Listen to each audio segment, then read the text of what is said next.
Welcome to the Fear and Greed Daily Interview. I'm Sean Aylmer. After a pretty remarkable year, the last few months have seen a lot more nervousness about inflation creeping into financial markets.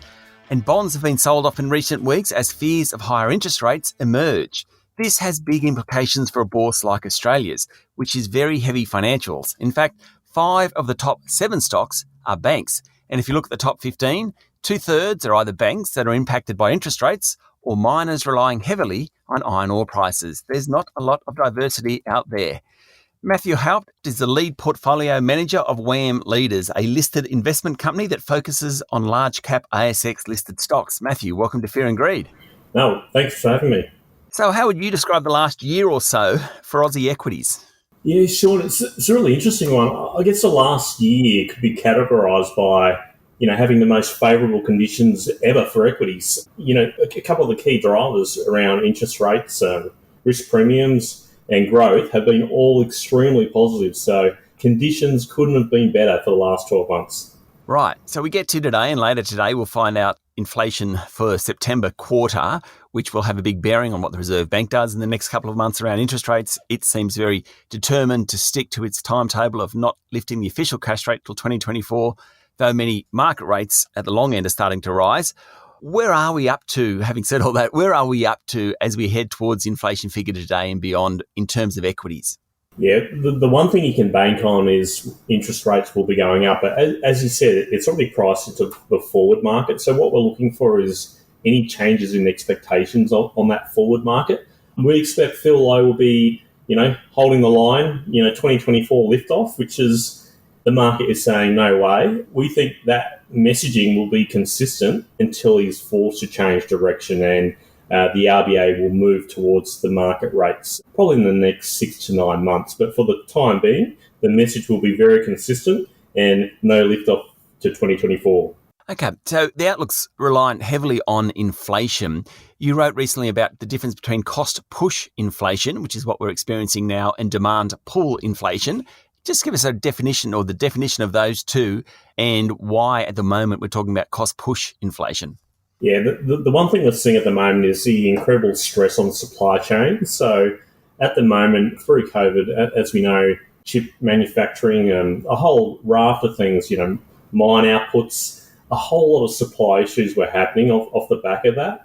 Generally, that is very short-term lived. So to make it more sustainable inflation, we need that demand pull, which is the more sticking inflation, which is driven by the good old demand of the economy as the economy pushes up over the potential GDP, which is just a generic term for the output, assuming good conditions. If it rises above that, then you get that demand pull, which is, as I said, stickier. So we are getting to that point now where you've got a bit of demand pull coming through, probably in this quarter. So overall, supply should get fixed, but it's actually taking a lot longer than we thought. So maybe inflation will be higher for longer, and I think that's what we're seeing. Expectations in the bond markets, that expectations are continuing to push up as that stickiness in the supply chains is staying around.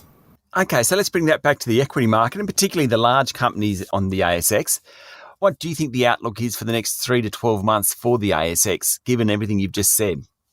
Yeah, so the outlook in the short term, I'm still quite constructive on the Aussie equities. Predominantly, I guess there's twofold. There's never clear cut. Like with interest rates, obviously it's not great on the long end for equity valuations, but on the short end, it's really good for insurers and even the banking sector, which on their replicating portfolios have been hit very hard by a drop in interest rates. So I think the financials should perform well as if the economy holds together. So I think that will do well.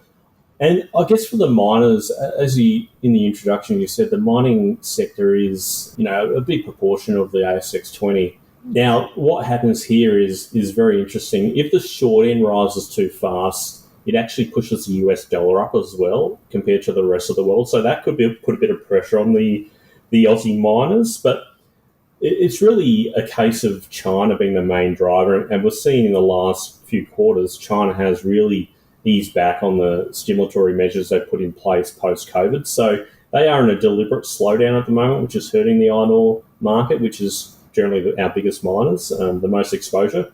So I think middle of next year, I expect China to re-accelerate.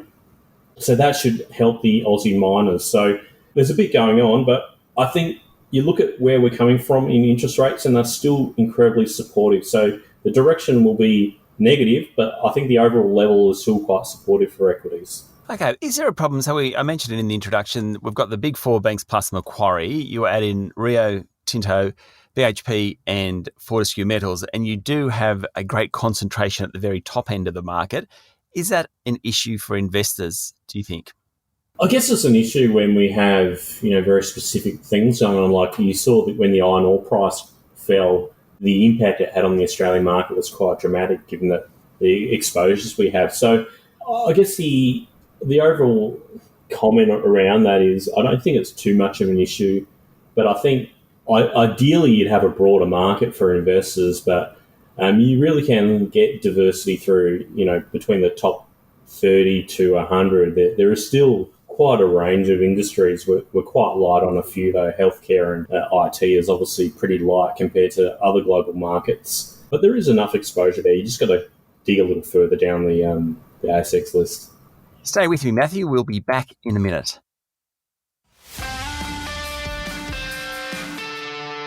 I'm speaking to Matthew Haupt, Lead Portfolio Manager of WAM Leaders. Okay, so if we go through some of those sectors, the healthcare stocks, everyone talks about health tech and healthcare stocks being this industry of the future. And we've got great companies from CSL to ResMed to Cochlear.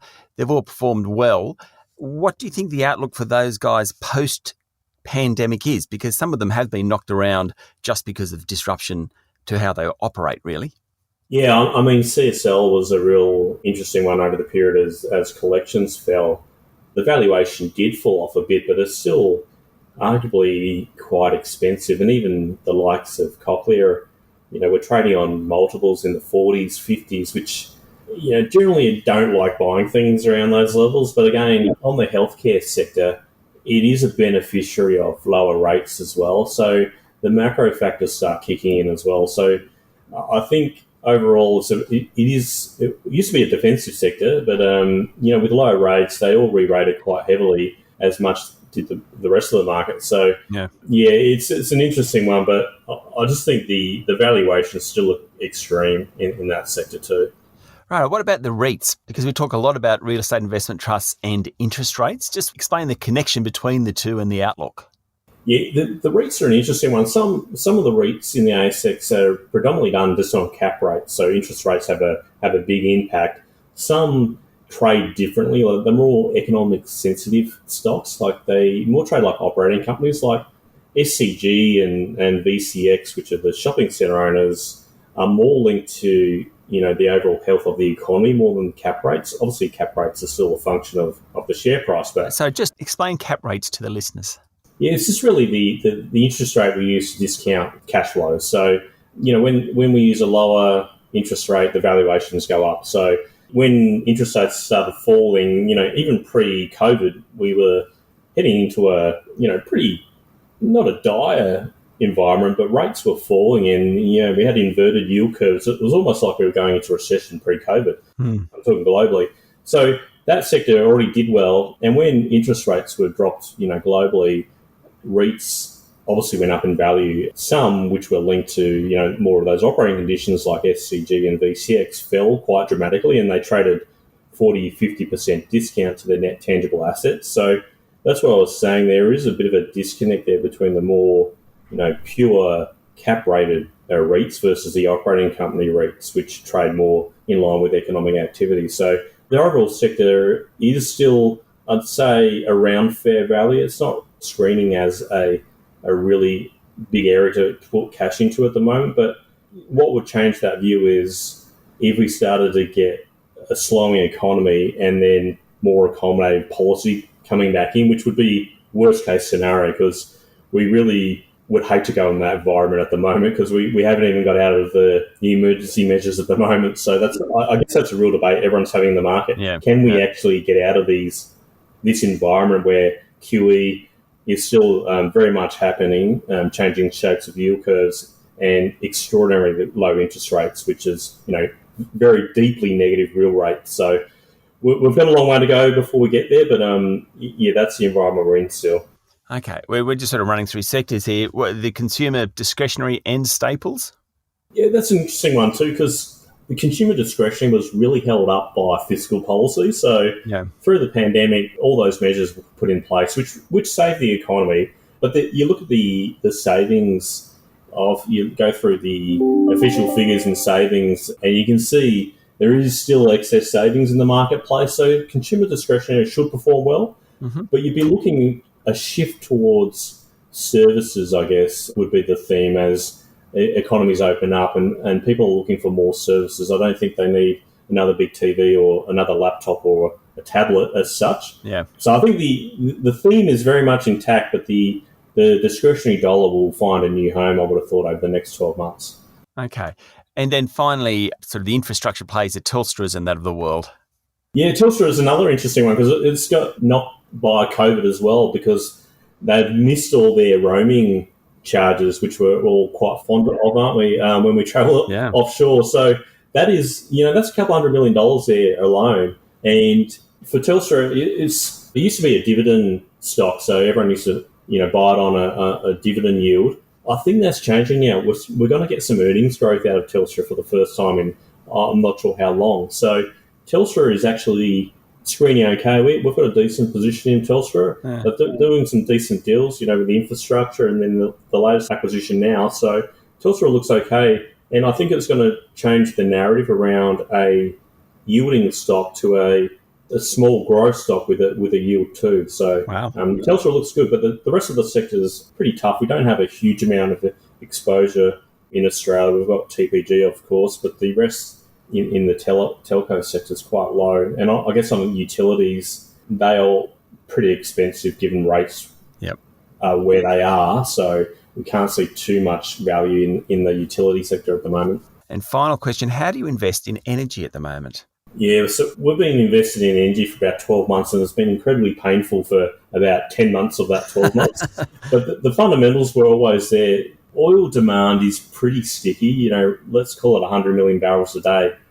COVID knocked it off, 15 to 18 million barrels a day. That was always going to come back. And then OPEC Plus, if you can have faith in OPEC Plus, which we did at the time because they showed time and time again they were committed to holding on to those output cuts. Yep. It was always going to come to a crunch point, and I think we're seeing that now. The OPEC are finding it really hard to ramp up their capacity. You've still got a few issues like in the US. Companies are finding it incredibly hard to get the green light to spend money on CapEx. So all the conditions say energy is going to go up, and we're still quite positive on energy for the next 6 to 12 months, but it really rests on OPEC Plus and Russia predominantly. What do they do? Does someone break away from the quotas, or with Iran coming back on with a nuclear deal? There's always moving parts in the oil market, but for the time being, it looks incredibly tight, and the 5-year inventories are incredibly low. So the position is great, and we're seeing some length added to contracts in the oil futures as well for the first time in a long time. So all the conditions look good. It can change quite dramatically, though, on OPEC. Matthew, thank you for talking to Fear and Greed. No problem. Thanks, Sean. That was Matthew Haupt, Lead Portfolio Manager of WAM Leaders. This is the Fear and Greed Daily Interview. Join me every morning for the full Fear and Greed podcast with all the business news you need to know. I'm Sean Aylmer.